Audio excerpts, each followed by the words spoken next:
Marami umalma sa anunsyo ng LTFRB na manghuhuli na ito ng mga sasakyang tulad ng Uber o yung mga pasok sa Transport Networking Company o TNC.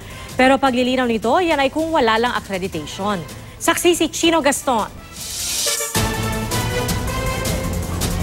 Imbes na pumila o mag-abang sa taxi na hassle lalo kung maulan, ang ilan nag-Uber na lang. Hindi kailangan lumabas agad sa kalsada. Pagka-download ng mobile phone app na yan at matapos mag-register, pwede ka nang mag-request ng Uber car na makikita mo sa mapa. At pag dumating na, sasabihan ka agad ng Uber app para sumakay ka na sa sundo mong kotse na private car at madalas, bagong-bago pa.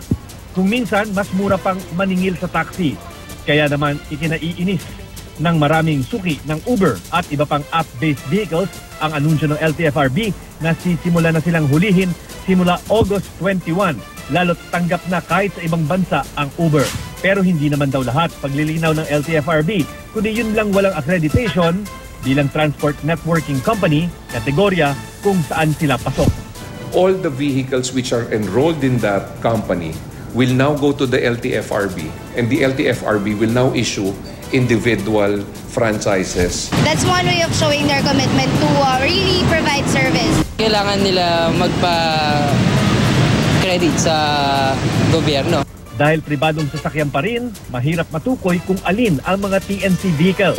Pero sa mga nakarang operasyon, gumagamit din ng Uber ang LTFRB at kapag dumating na ang sasakyan, hinuhuli sila kung walang accreditation.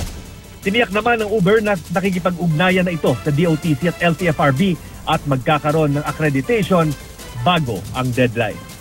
Ako si Chino Gaston, ang inyong saksi.